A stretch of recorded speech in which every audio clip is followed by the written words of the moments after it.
Greetings to the video. I'm here with master bike fitter Phil Burt because today we're going to talk about pedaling technique, the myths, the things that you can do to improve your pedaling technique if you actually can improve it, just to get the most efficiency and the most power. So over to Mr. Phil Burt.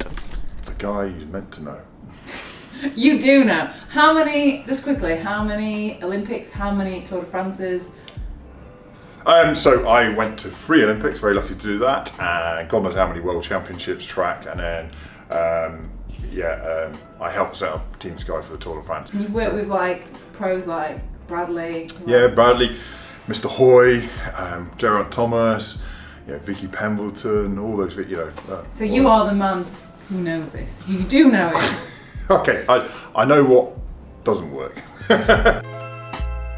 There's a lot of conflicting advice, and what I tend to find with people I see in the clinic is that they get very confused, right? So what I want to do is break it down and go, right, okay, what is pedaling and what can we do to improve it, okay? What can we really do? So we're spending time, money and effort in places that can make a difference. The first thing to say is that most people, there's a very common way of pedaling, okay? So when we look at all the scientific studies about whether your ankle, knee and hip and where they contribute power to a pedaling stroke, that is a very common pattern across people.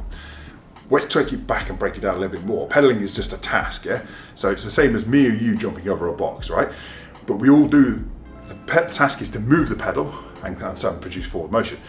We all do that in ever so slightly different ways because it's what we call in sort of movement ergonomics, so like preferred movement pathways. Everyone has their own preferred movement pathways. Everyone has their unique own sort of pedaling style. However, it's remarkably similar across all the cycling people and all the disciplines. What a lot of people talk about is improving mechanical efficiency. So can I produce more power? How do I get more power to the pedal? And what we know from that is that there's only certain things you can change that can really. Now, my personal opinion, having done it, most people cycle between 80 and 100 revolutions per minute. You can't consciously think about that. You can't consciously. That is your central nervous system driving your preferred movement pathway to move the pedal. So I don't think you can change it by consciously. Your pedaling technique, you can't consciously think, I'm going to pedal this way we tried a bit of cycling to make some amazing guys who produce huge power going down but had a really dead heavy leg coming up. Trying to make them pull up, can never do it. Can never do it. But there are things that are, if they're not optimal, will affect your pedaling, Let's go back to mechanical efficiency, that big thing about, if I could produce more power. What most of the scientific studies found is that when you try and improve mechanical efficiency by using more muscles in different ways, for example, the classic one, pulling up, gross efficiency goes down. From mechanical first principles, of course, the more power produced throughout the pedal stroke, and then if you actually could produce some pulling up, of course, that's better, isn't it? What we know from most of the studies that I've ever done is that actually gross efficiency goes down because you're absolutely right. On the other leg, when you're trying to pull up, the 2 biggest muscles in the body are pushing down on the other side. Really obvious things, because some people watching this might know that, and a lot of people, it's like make sure your equipment's right. So I would always advocate, the easiest thing in the world to get more power to the pedal is if you're in a flat shoe on a trainer, a clipped-in pedal system with a carbon fibre shoe, basically massively increases the power transfer from the ankles to the foot, right? So that's the first thing first. If you can make that transition to that and you haven't done already, that will make the biggest difference to your pedaling technique. The second thing is that your position, so having the best position for pedaling. If your saddle height's too high, you lose power at the bottom of the pedal stroke. If it's too low, you can't really get your glute and hip extensors into the foot, and it's very quad-centric. And too low is a bit dangerous because you can get knee pain as well from that, okay? So obviously your saddle height being correct, that puts you in the window for producing that preferred movement pathway of yours, the best way to pedal, so that your hip, your thigh, your calf, your ankle can produce in the pedal stroke. Each one can do what it's meant to, what the most efficient thing in the right place. Correct saddle height. I'll leave a link to another video where we talk about how to find your optimal saddle height. But the biggest thing I think most people can do is that if we look at, and I've looked at lots of cyclists over the years, we go back to that mechanical efficiency model. Some of the best pedalers, if you talk about best pedalers just in that diagram of where you produce power and not negative power when you come up, is mountain bikers. And we think that's because when you're going up very steep slopes, you have to maintain that traction on the back wheel, otherwise you stop and have to get off. So our mountain bikers tend to display the best mechanical efficiency of pedaling. And of course, there's a good history of mountain bikers coming to road cycling, Cadel Evans, Peter Sagan, where is that because they're better at pedaling? one thing I think you can do, and the other group of people like that is a very extreme sprint cyclist, so the Chris Hoys of the world. Again, the power demand is so high in sprint cycling that you have to recruit masses of muscles to do it, yeah? So it changes, they become very efficient at producing that power. So I would say if you really want to improve your cycling, doing mountain biking will actually help your road biking because it's a different challenge. So then when you come back to the road biking, you transfer some of that. So it's almost like going to the gym to improve your cycling on the bike, going mountain biking probably the easiest thing you can do to improve your pedaling technique. I personally think it's a waste of time trying to consciously change something that's happening so quickly, and for all the studies show that it's basically rooted in your central nervous system. You know, it's on a loop pattern that is determined there. How would you replicate what they do? Like, how is that different than, I guess, a regular rider?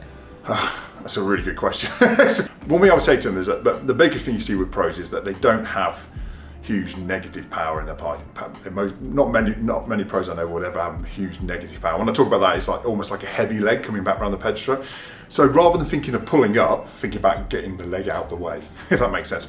Think about sitting too low, it's harder to get the leg out of the way because the hip's getting more closed. So sitting too low, not only can you not produce power, you've also got your ankles closed up, your hips closed up. So that the weight of the leg will be on the pedal and you have to move that out of the way. So the pros focus more on that push down stroke? Yeah, basically. And they just have more power?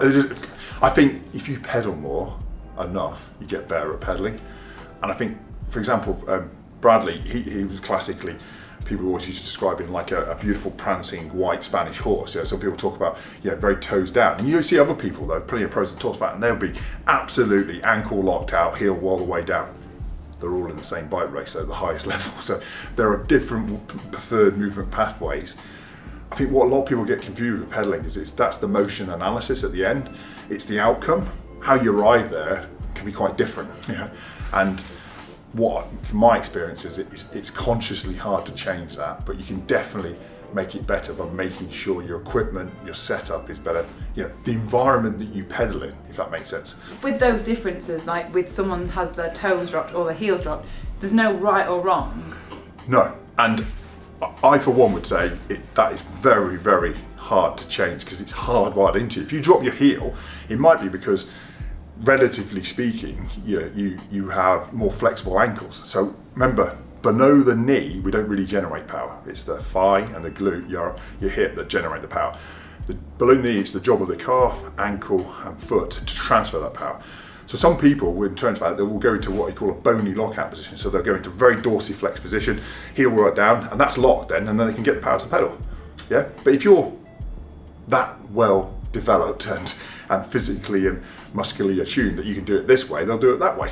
So it's not like you're going to get injured one way, you're going to get more power this way, it's no.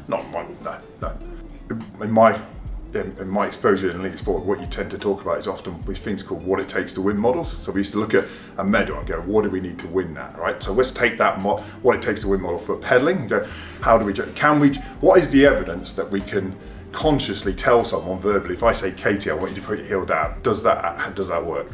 The evidence doesn't say it does, yeah? If I invest time in optimizing your position, yes, that works. If you do different types of cycling to complement your road cycling, there's evidence for that, because we know that mountain bikers tend to be these more efficient mechanically pedals, yeah. But it's spending bang for your buck where your time is. And I just think thinking about such pedaling is never going to really, it's not going to put yourself in a better environment to do it, definitely.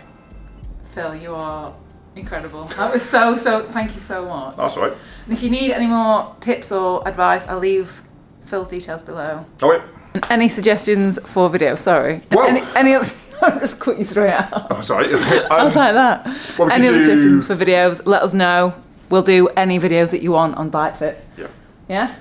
Right. Absolutely. Always happy to help. Thank you very much. I'll see you all next video. Bye. Is that good? Really good. Phil, that was mega. Bloody hell.